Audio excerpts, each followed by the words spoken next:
Hello to the world and welcome back to the second half of our playthrough of Persia. My name is Dairuka and I will be your host for today as we take our wonderfully quick modernizing start of Persia and push it forward to the reawakening of the Persian Golden Era.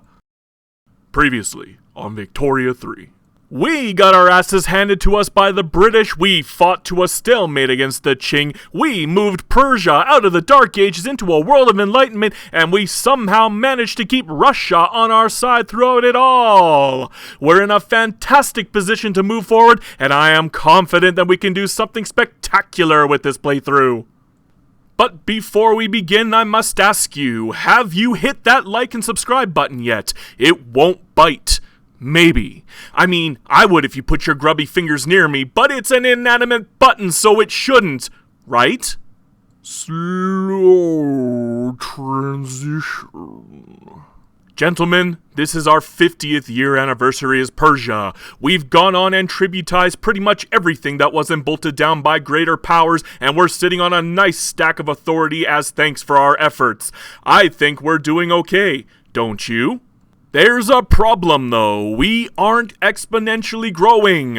To do that, we're going to need to correct a few things. First, we need rice. Rice fields are Victoria 3's gift of farming, being the best source of food and an amazing source of profit. Sadly, only Mazandaran and Brunei have rice for us. Worse, we haven't exactly got a huge population to take advantage of. So, how do we rectify this?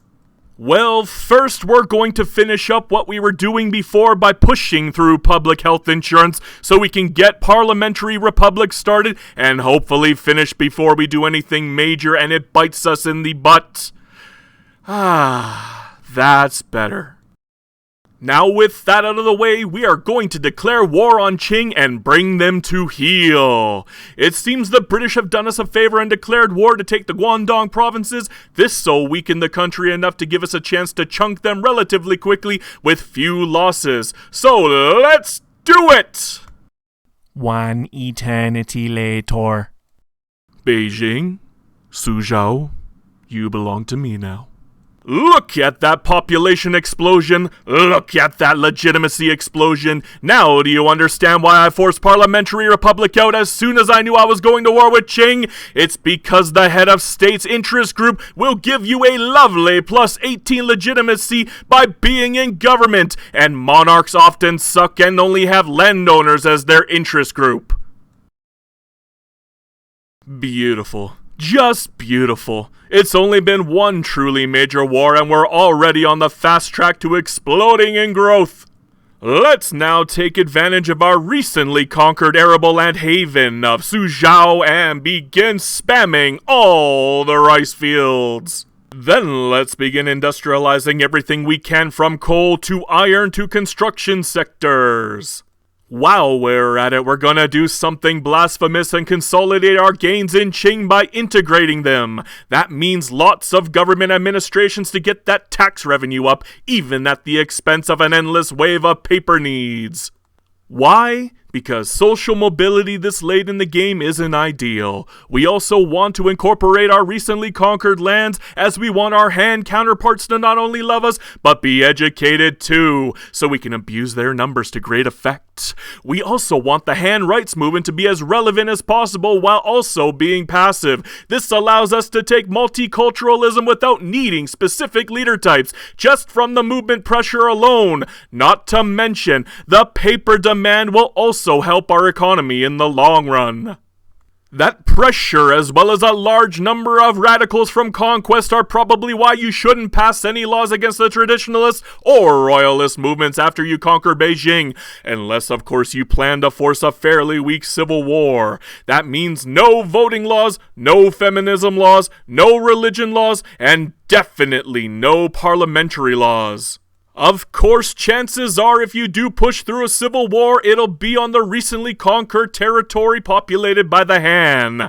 Such a civil war is pitifully weak and quick to put down with a couple of naval invasions.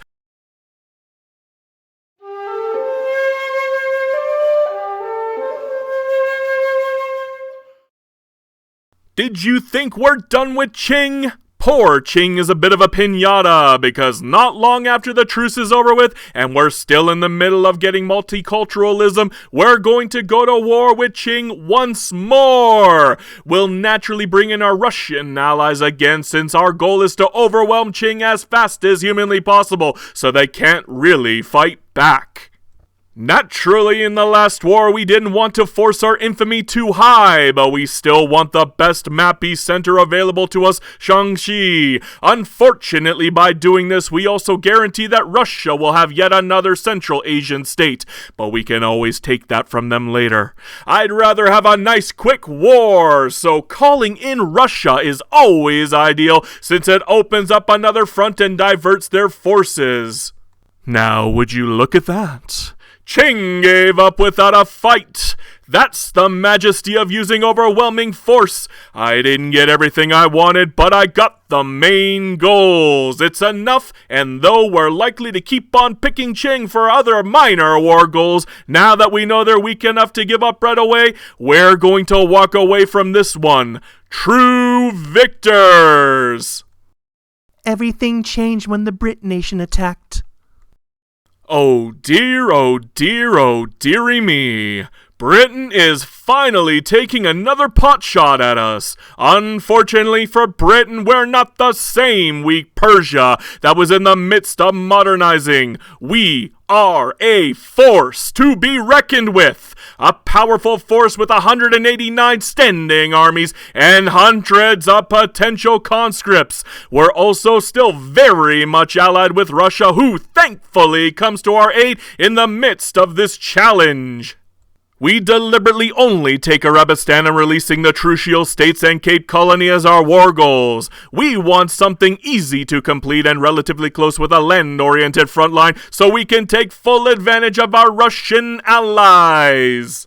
By being far away from the British Isles, it also guarantees they leave a sizable chunk of their forces at home, giving us even more of an advantage. Of course, we won't be able to do many naval invasions due to the overwhelming size of their navy, but that's okay, because we have direct fronts with all of our war goals.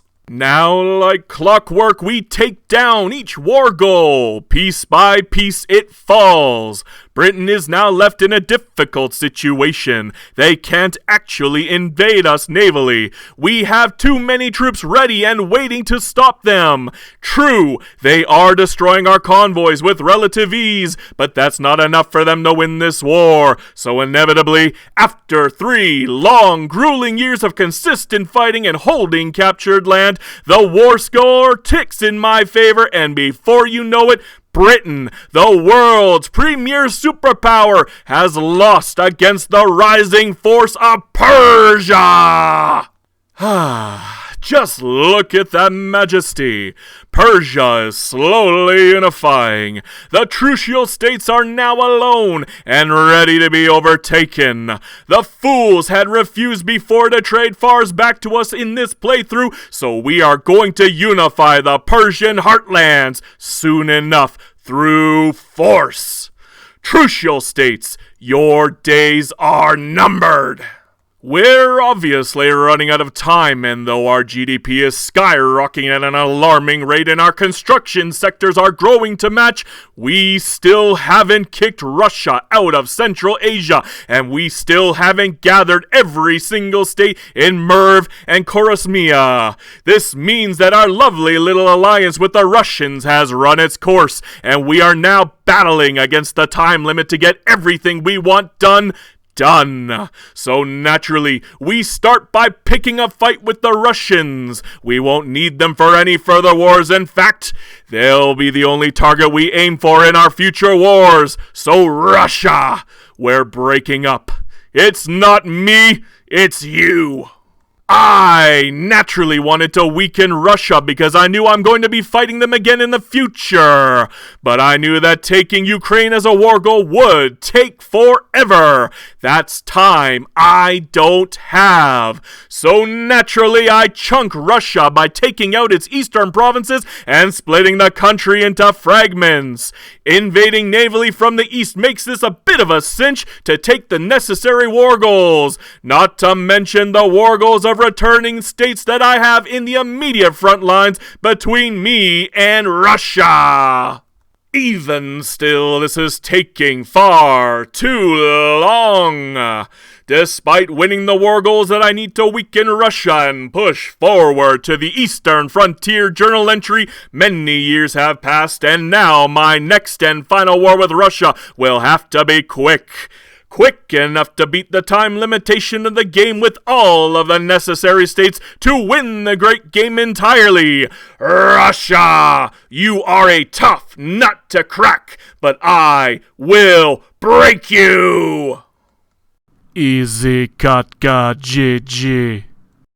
Gentlemen, here we are. The final countdown is ticking, and Russia is all that stands in our way from being a meager superpower to the second coming of Darius. We go to war! Russia once more continues to be a nuisance. However, this time I beeline for squad infantry and stormtroopers. They may have more troops on every front, but we have much stronger troops overall. Bit by bit, we start pushing them back. They do their best to hold off, but that's when we begin dropping naval invasion after naval invasion on them, breaking their forces apart, forcing them to pull away from the war goals of all Central Asia, allowing us to spearhead through with relative ease. It took a few years, but we had just enough time to do everything we needed. And now Russia is completely out of Central Asia. We have won. Persia has united the heartland. Russia and Britain have been expelled from the region. The great game is over!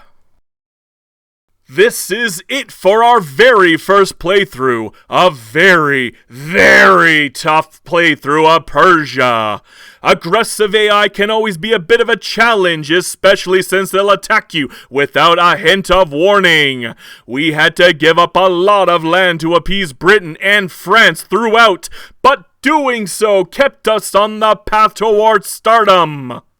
Now, look at what we become. The world's preeminent superpower. Nearly 700 million GDP. A staggering 174 million souls living within the confines of our borders, with construction sectors nearing the 6,000 mark.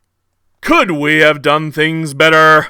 Oh God, yes! We could have forced India to implode. We could have conquered Khiva and Bukhara from the initial outset, rather than tributizing them for the sake of uniting Mur right away. We could have avoided picking the first fight with Britain, and we could have avoided the independence war with Qing as the backer.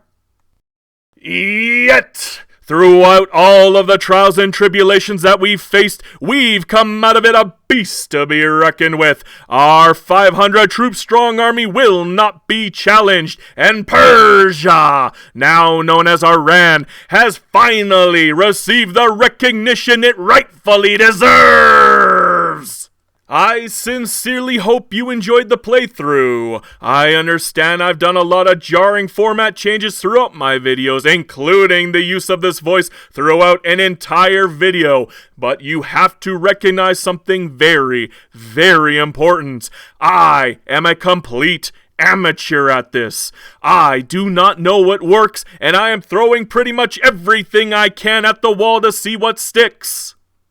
If you enjoyed this in any way, shape, or form, please tell me in the comments. If you didn't like the voice I used throughout the video, leave all the hate you can about how annoying I can be. Just at the same time, don't hesitate to like and subscribe, even if this wasn't your cup of chai tea. While you're at it, take a chance to look through my catalog of videos. You'll get to see the slow, painstaking progression of my editing, voiceover, and format styles. Thanks again to everyone who watched, and always remember, Hail Hydra Cat!